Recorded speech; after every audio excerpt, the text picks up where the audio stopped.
Welcome to the Love on the Go podcast, brought to you by Carolina's Matchmaker. I'm Lori Burzak, and for over 17 years, I've been helping singles find the relationship of their dreams all over the Carolinas. Along the journey, I've met so many amazing professionals and experts from various fields, and I'm excited to introduce them to you. What's my goal? I want to help you look at love and relationships in a new way and to grow in your understanding of how love works. Let's learn together how people have overcome personal obstacles and have found love, first and foremost with themselves.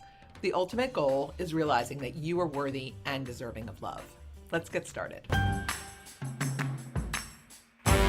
I am excited to welcome Ashley Jones onto the Love on the Go podcast. Welcome, Ashley. Thank you, Lori. I'm so excited. Thank you for the invitation. And you're welcome.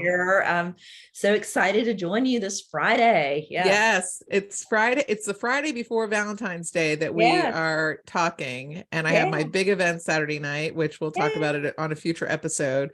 Yes. But so she's a commercial banker in the financial industry, and she lives in the Triangle. She's in the Raleigh area. Ashley, let's start with, how old are you, and are you divorced? Let's give us some background there. All that. I am 51 years old. Just turned 51 in December, and very proud of that because I am a confident, very secure, fit 51, and embrace age. You age gracefully. Age is attitude. So, yes. Oh, and I've watched your metamorphosis with how you've always had a good body image. Thank you. But there was definitely a point in time where you kind of joked around a little bit about your body, and then what happened? Yoga. I became a yogi. That's what happened. And that's exactly what happened. And about 2 years ago, coming out of the pandemic, and became a 5-day-a-week practicing 5:30 in the morning yogi. And it was a process, but it's a journey that I have, and I absolutely love with a passion. Yes. And I practice this morning at 5:30. It is it's become a daily practice. Right. It's a love. And are you also still vegan? I'm pescatarian. Okay. All right. Yeah. So I eat seafood. I love sushi. I can't mix that up. So I don't eat land meat or dairy. Okay. So, but you really, I remember we did a photo shoot with you, and you kind of joked about your hips a little bit. You were like, "Oh, I've got my grandmother's hips." Remember? It was so cool because I'll just say, as a woman, I talk to so many women who put down their body parts, like, I hate this and I hate that. And you were just like the opposite of that. You owned it. You connected it to a person that you loved, who passed down your hips, and it's like, I remember once I took a picture and I said to my friend, "Oh, I don't like my legs," and she looked at me. She's like, "That is your leg."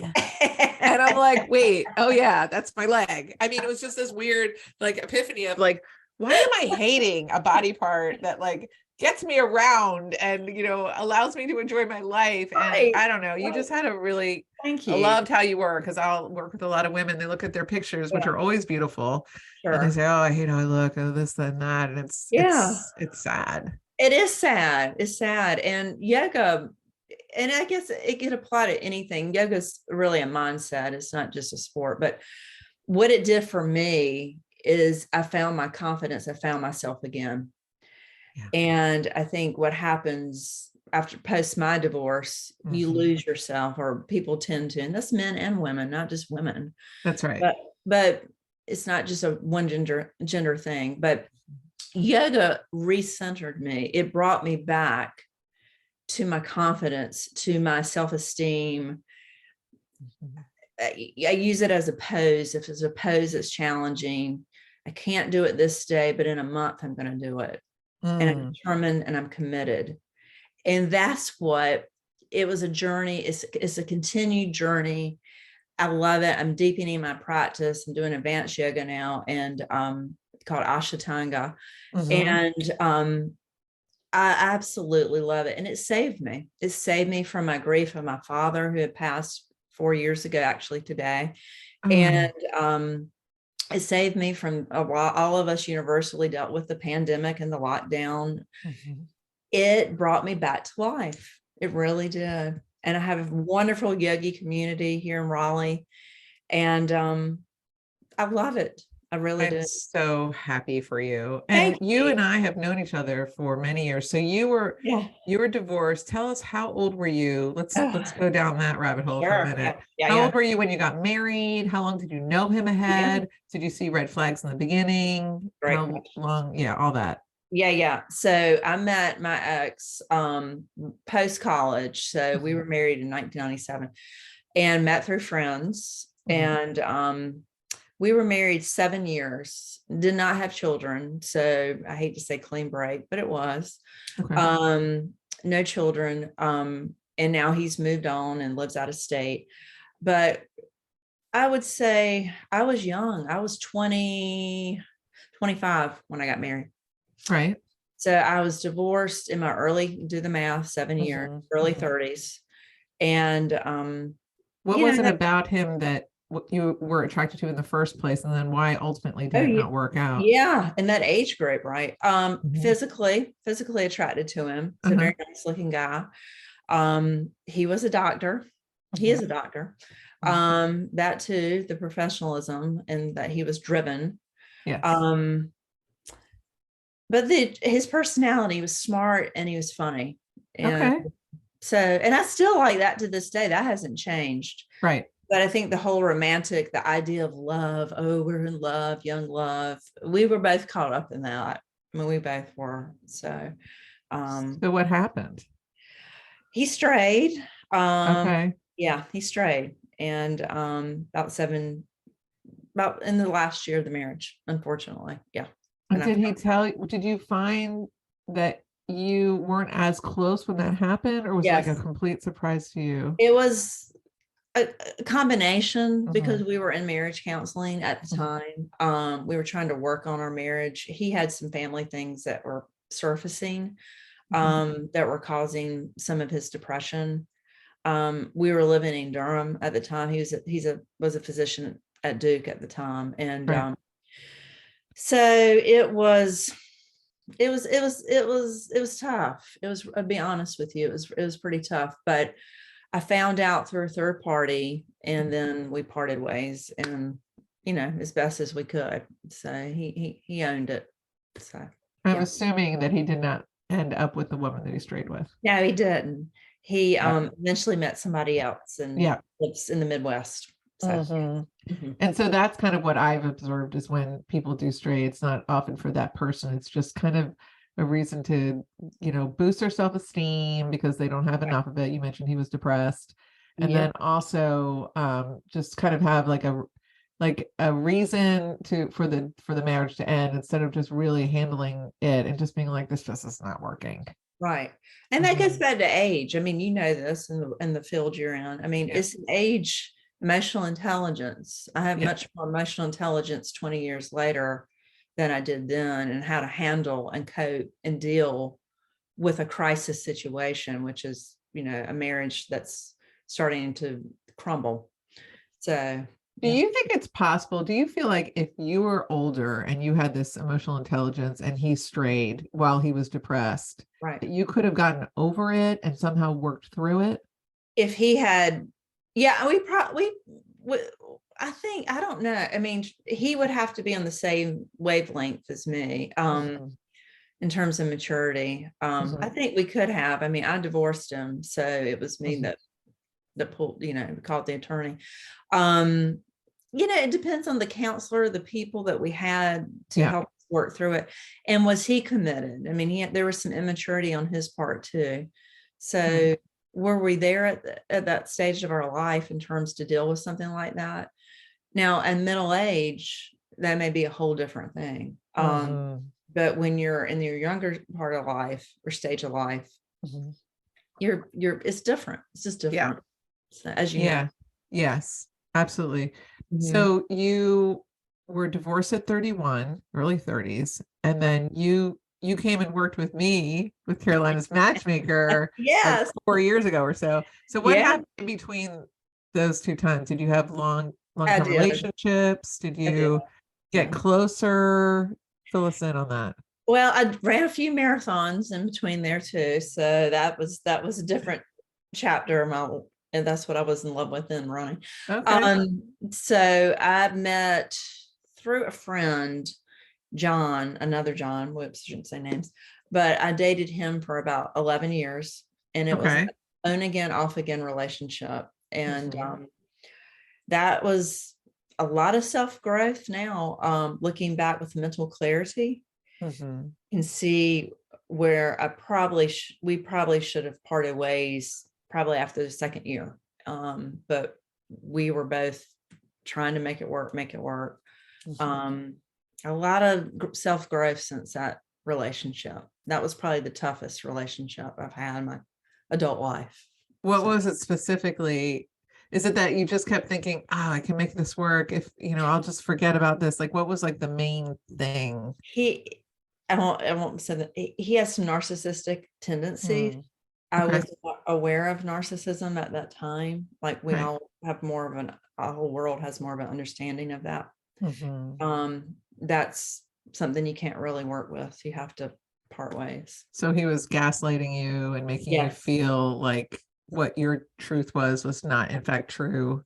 Yeah. And I'll be honest with you, Lori, on this. I gained a lot of weight during this time. And Right. I'm a petite woman, as you know.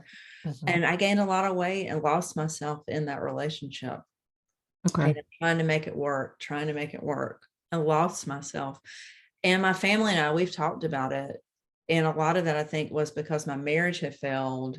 I met him through a friend about 2 years after post marriage. Right. And I think that was okay. If that marriage didn't work, I'm going to make this relationship work, despite him having narcissistic tendencies and qualities. And, Right. you can't work with that. No. So now I know so much more at 51 than I did in my 30s, Mm. early 40s. It's amazing, the clarity. So did you have a and what's interesting, I was just going to back it up for a minute Yeah, about narcissists is yeah, usually they don't let you go so easily. exactly. Yeah, and now I know the bait and switch. It was, I miss you, I would go back. My younger self would go back, Yeah. and then the same behavior would start again, Right. unfortunately. And it was a cycle. That's why it lasted so long. So So how did you finally put the kibosh? um probably it's 28, I would say it's about 2018. When my dad was sick, Right. and he had ALS, and when he became sick, um that ex was not the compassionate, and then friends and family pointed out. And my father was, like you and I've talked about, our fathers hung the moon. We're both very blessed to have Yeah, we were. wonderful father figures for Yeah. daughters. And I started just opening my eyes. I think when something like that happens, Yeah. something powerful like that with a loved one dying, you start to reevaluate. Um, Yes. and I reevaluated and thought, this is not changing. I need to do something. Yeah. And so when he died, he didn't call me when my dad died. He knew my dad, and that did it. I did it. Wow. That did Wow. it. Good. So you were able to put it down and walk away. And then Correct. not soon after, you Yeah. called me. Yes, their friend. Yes, I found you. So I was always a little nervous about online dating just because of my family. My dad, who's in heaven, was in the political realm. And so I was always nervous about being online for dating or romantic relationships. Yeah. So one of my girlfriends had seen, who used to live in Charlotte, and was aware of your organization or your company, and so she said, "You need to call her." And so that's when I got in touch with you. I know. I'll never forget Yeah, that conversation too. yeah. Oh gosh, I really remember it so well. You're telling me all about yourself and what you yeah, were looking for. yeah, And we did at the time, we did some yeah. matchmaking, didn't we? We did. Okay. Which Yeah, is challenging. yeah, Um, yes, and then I introduced you to some people and you did end up in a relationship I did. with someone for a little while. Yeah, it wasn't bad, but it just No. didn't work out. No, I won't be negative about that person. He's a good guy. Yeah. he's good qualities. So, Yeah, we both liked him. yeah, he he's was got, a good guy. yeah. He wasn't And narcissistic, so or something. yeah, he's just a good guy. Just didn't work out, but that was for a period of time. And Yeah. then we decided to switch gears and try some online dating. We did. We did. And got between Jennifer and Molly, it was great. The staff, they're fantastic. I love them still today. Oh, they adore you. They are. You have a top-notch staff. They coached me and you guys coached me, and I embraced it. And this was the time period of coming out of the pandemic. So this was coming out of COVID. So still kind of a spooky time of people, who's vaccinated, who's not vaccinated. And we still had to worry about that, especially with people who are immunocompromised. So that was good to have them as support and kind of talk you through it. Because like I said prior, I was always nervous about getting online because of all the horror stories you hear. And, but it was great to have Molly kind of walk me through it. And we did the professional photography. We did. Got some beautiful pictures of you, stunning photos. I remember I was at that photo shoot and your friend came with you. Yeah, Gina came. Yeah, we went down to Noda. We did some photos, and then we helped you select the pictures. Yes. Yeah. And then we helped you with your profile. Yes. And then we watched you on Match. Yes. And then every week we went through and found 5 men that we thought looked decent for you all over. Yes. And then you started talking to people, you started messaging, started meeting people in person. And then what do you feel like you learned out of all that? Well, first of all, it got me, that's a great question too. It got me back because we had been in lockdown for 2 years, and got me back out there, and I hadn't started my yoga journey yet. That came later, but I had to rebuild my confidence because it helped propel me back into the world of talking to men and dating and getting back out there. And it was great. So it was good. It was a good exercise. So sometimes people feel like when they go on a date and they don't like the person, that it was a waste of their time. Right. Can you talk to that? Yeah, I don't. I look at everyone as an experience, and it's a new friend. I used to think that way too. And I know with my being a yogi, you look at everyone brings something to the table. That's right. And, I've dated since being a yogi and being fit again, people who weren't as fit as me, but they were really good people. And, it's like my friend said, Gina, that you can take someone that's overweight and make them fit, but if someone's not a good person, you can't make them, a good person. So it's meaning you can, the in shape part you can always work with is if you're a good person at the core. And that. So, but dates who you didn't have chemistry, they became a friend, someone to stay in touch with. So. I always feel like everyone I meet brings something to the table, like you said, and I'm going to learn something from them. I'm just meeting another human being in this world. Right. And I always feel like even if you sit down at the table and you're like, well, I'm not attracted to them. So what else can you gain from that experience? So dig deep instead of closing down. I'll sometimes send somebody out on a date and it's like they won't even show up. They'll just like kind of give them like a 20% of their personality, and the other person will say, well, he wasn't that interesting to me. And it's like, well, he's a very interesting man. He just wasn't showing it. I'm thinking because he wasn't interested. And that's a shame. I think everybody needs to bring their A game to whatever experience they had, because you never know. Somebody you meet could have a brother, a cousin who could be a potential good match, right? Right. Exactly. You never know. Or maybe you teach that person how to be on a date, if at the very least. Yeah, exactly. Make them feel good. Exactly. And because, we're on this earth once, and we have to embrace, there's a reason that person came to you. There's a reason that person you were set up. And you know what? There may not be physical chemistry, but they could be a friend. And to your point, they could have a colleague, they could have a cousin. There could be somebody that is a fit. I mean, you just have to have an open mind. That's Exactly. the key. Open It's mind. that open-mindedness. I love working with people that are open-minded. It's Yes, the yes, best. yeah. I mean, there might be certain things that they want, like they're looking for somebody who's, has a certain look, or they are a certain age, if they want to have kids, Right. or certain religion or Sure. politics or whatever. But, Yeah. and that I respect. And then Yeah. let's like really break it wide open in terms of personality type, in terms of Yeah. energy level, or what they like to Right. do, and all that type of thing when I do my Yeah. matchmaking. So you met a bunch of different people with the online program that we worked Yeah. on. You Yes. learned a lot. You loved the I did. team. You got some coaching. And then what happened? So at the end of our time, I had someone at my company that I met, and we did work. We ended up dating. He asked me out about a year ago, and Okay. we ended up dating for almost a year. Yep. And we parted probably right around the end of the year, first of the year, but we came to an impasse, and it wasn't as healthy as it needed to be for me. So Understood. wish So him well. you wish him well.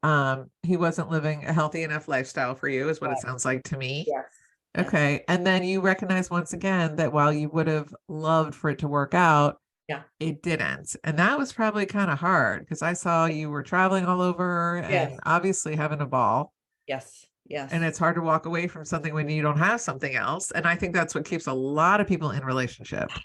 Well, and a lot, it's funny she said that, Lori. A lot of my girlfriends here in Raleigh I've been talked to in the last month and know that we've split. Yeah. He and I've split.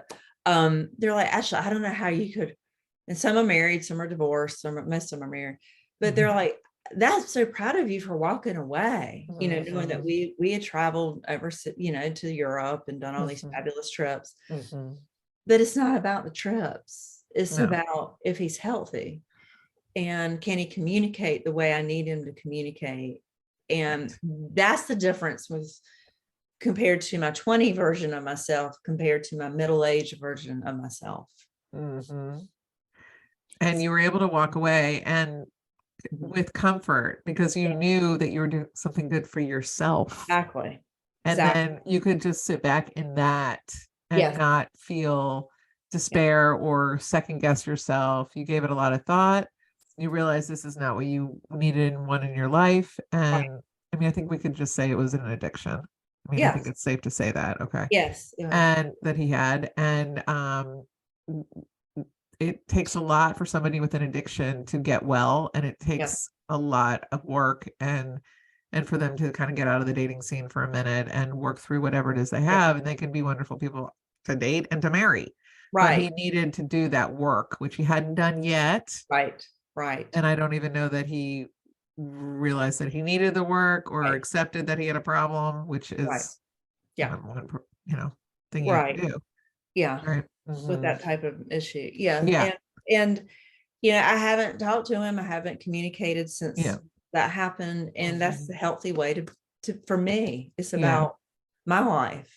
I've learned that from that narcissistic relationship in my 30s. Yes. That's the takeaway from that bad toxic relationship, is what did I learn from that? And how to apply it to my life today in my current romantic relationships. It's what to look for.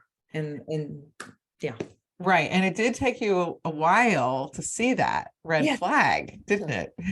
Well, for the current one, no, not so much, because we lived in different towns. And so he lived about 2 hours away from me. So that's why it took a little bit longer for me to recognize it. We're in the same town. Yeah. Okay. No, that makes perfect sense. And that is a challenge with online dating, with online dating, and also that you meet somebody out of town, and then also just, however you meet them. So did you have to like block him and stuff? Did you have to, was he coming at you, or when you ended it, he respected it? Yeah, well, I asked for some space, and then when I asked for space, he just pushed the button and said, "Okay, we're done." He canceled all our future trips, and that was it. Okay. So when I asked for space, I just asked for space for a month, and that was it. Just imploded, and unfortunately on his end, and he was reactionary about it.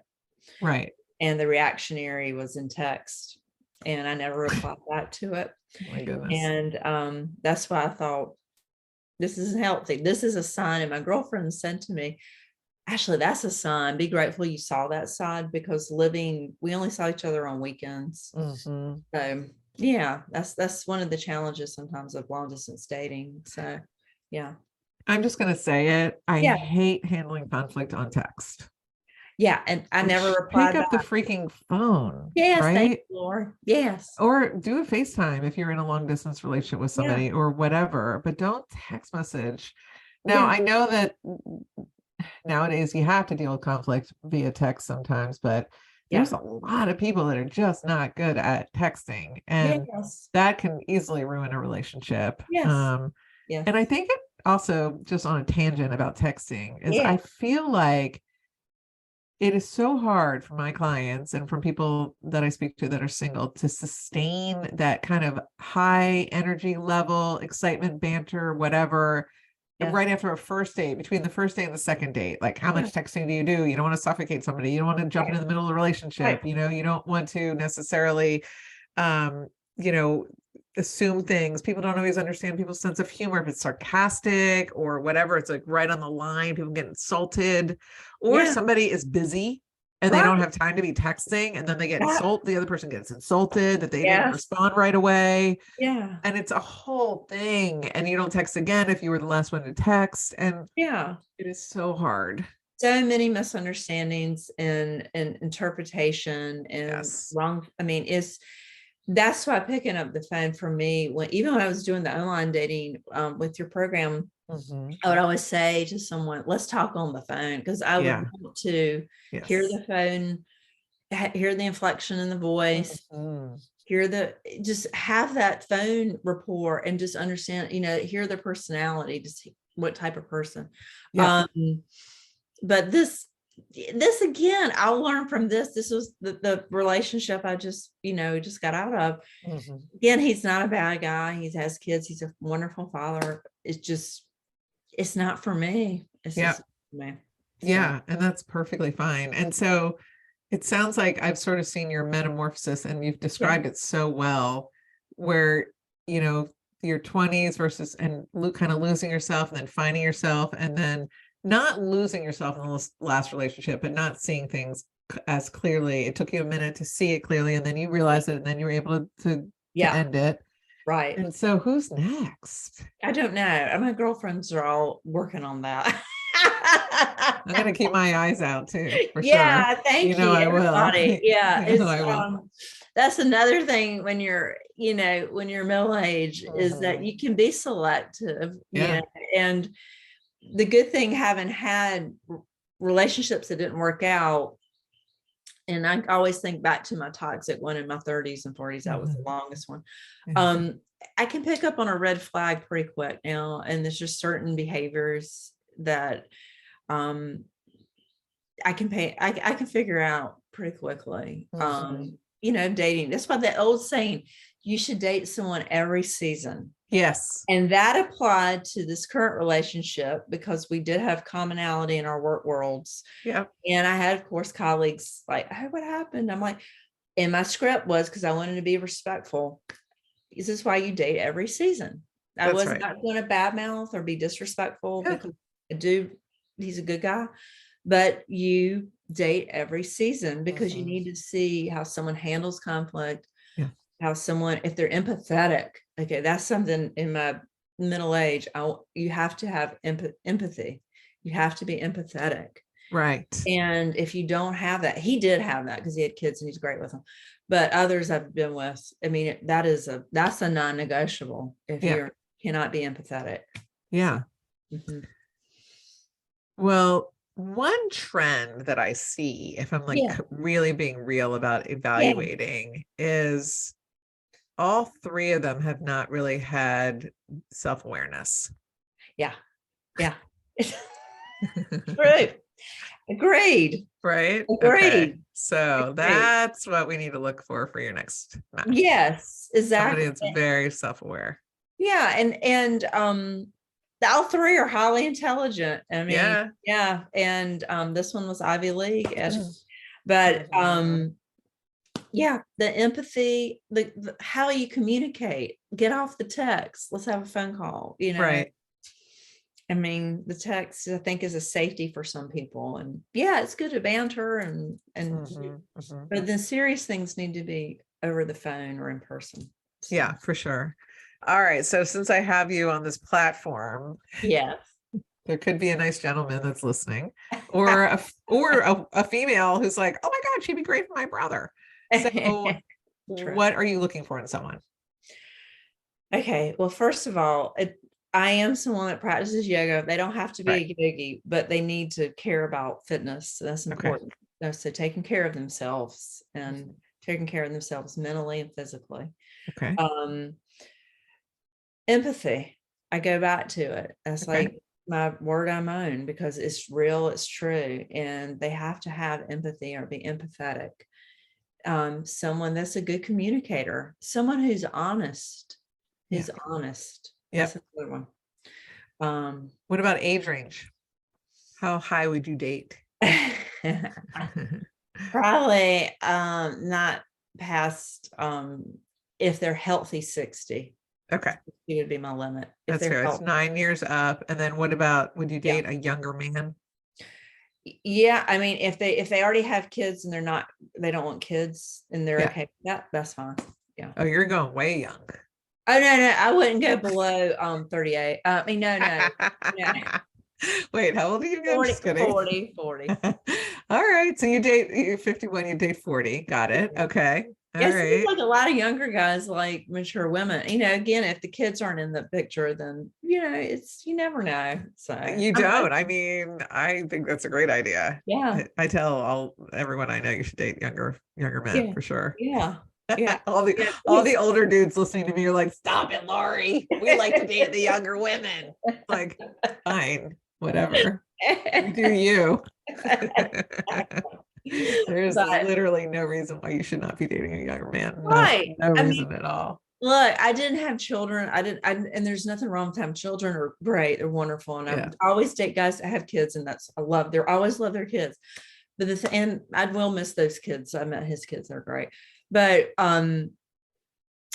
I just it wasn't in the cards for me, and it's okay. And I think Yeah. that's the way it was supposed to be in the universe. And but I think that has helped me to, people think I'm younger than I am, and that's okay too. So Well, you look very young.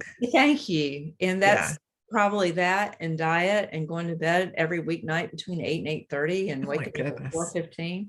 Wow. It is all of it to be where I want to go with my yoga. So Yeah. It's yeah. so great. I mean, maybe like a yoga retreat would be a great place for you to meet somebody. I know somebody that met her husband on a yoga retreat. Yeah, I've done Uh-huh. those. They're great. I've done one out in Outer Banks, but not Yeah. away, but they are great. Okay. What about politics and religion? What are you Oh looking for goodness. there? I'm independent. So Okay. I am not a party, proudly so, not a party. Mhm. I think politics today is dysfunctional, and I just try not to really. I read Twitter news just to get the highlights, but I'm not absorbed with it. Okay. Someone who's open-minded, Yeah. again, on that topic too, and not closed off and like, you've got to vote for this person or that person. You need to be open-minded because it should come down to the person and not the politics. So. Yes. Okay. And what about faith? I grew up Catholic. I am Catholic, but I don't go to church every week. So usually on my yoga mat. So I'm open to someone that's not Catholic. But I wouldn't say they have to be, they have to, I don't want to have the pressure. I feel like I have to go to church every week. That Yeah. makes Yeah. That makes perfect sense. And then do you have any spiritual. height requirements? You're a petite girl, Um, woman, 5'8" is probably the shortest. the minimum. Okay. Yeah, All right. 5'8". Well, Five that's eight. that's My fair. ex-husband was 5'8". So Okay. yeah, All right. We'll, yeah. we'll do that. Okay, good. Well, Ashley, it has been so Thank great to you. talk to I have enjoyed. I love seeing you. you and all your. And I wish you so much success with your event this weekend. I hope Oh, it goes well. I have good weather in Charlotte, and so thank you. yes, And do you have a favorite charity? Yeah. Okay. So ALS, so Project ALS Foundation, they're on New York, but the Project ALS is my favorite charity. Okay. And I love them because of them. They're doing work to try to find the cure for ALS up in Columbia University. And I've gotten to know them, Meredith Estes and Estes family. They're great. So okay, great. We'll drop that link in the show notes. Thank you. And I will look forward to speaking to you very soon. Have a great weekend. Thank you, Lori. Thanks for listening to Love on the Go. I hope you join us on our next episode. You can make sure to know when it is by following us wherever you listen to podcasts. Also, if you enjoyed it, it'd be great if you left us a review. I'd appreciate it. In the meantime, to learn more about me and how my team can help you, visit carolinasmatchmaker.com. Until next time.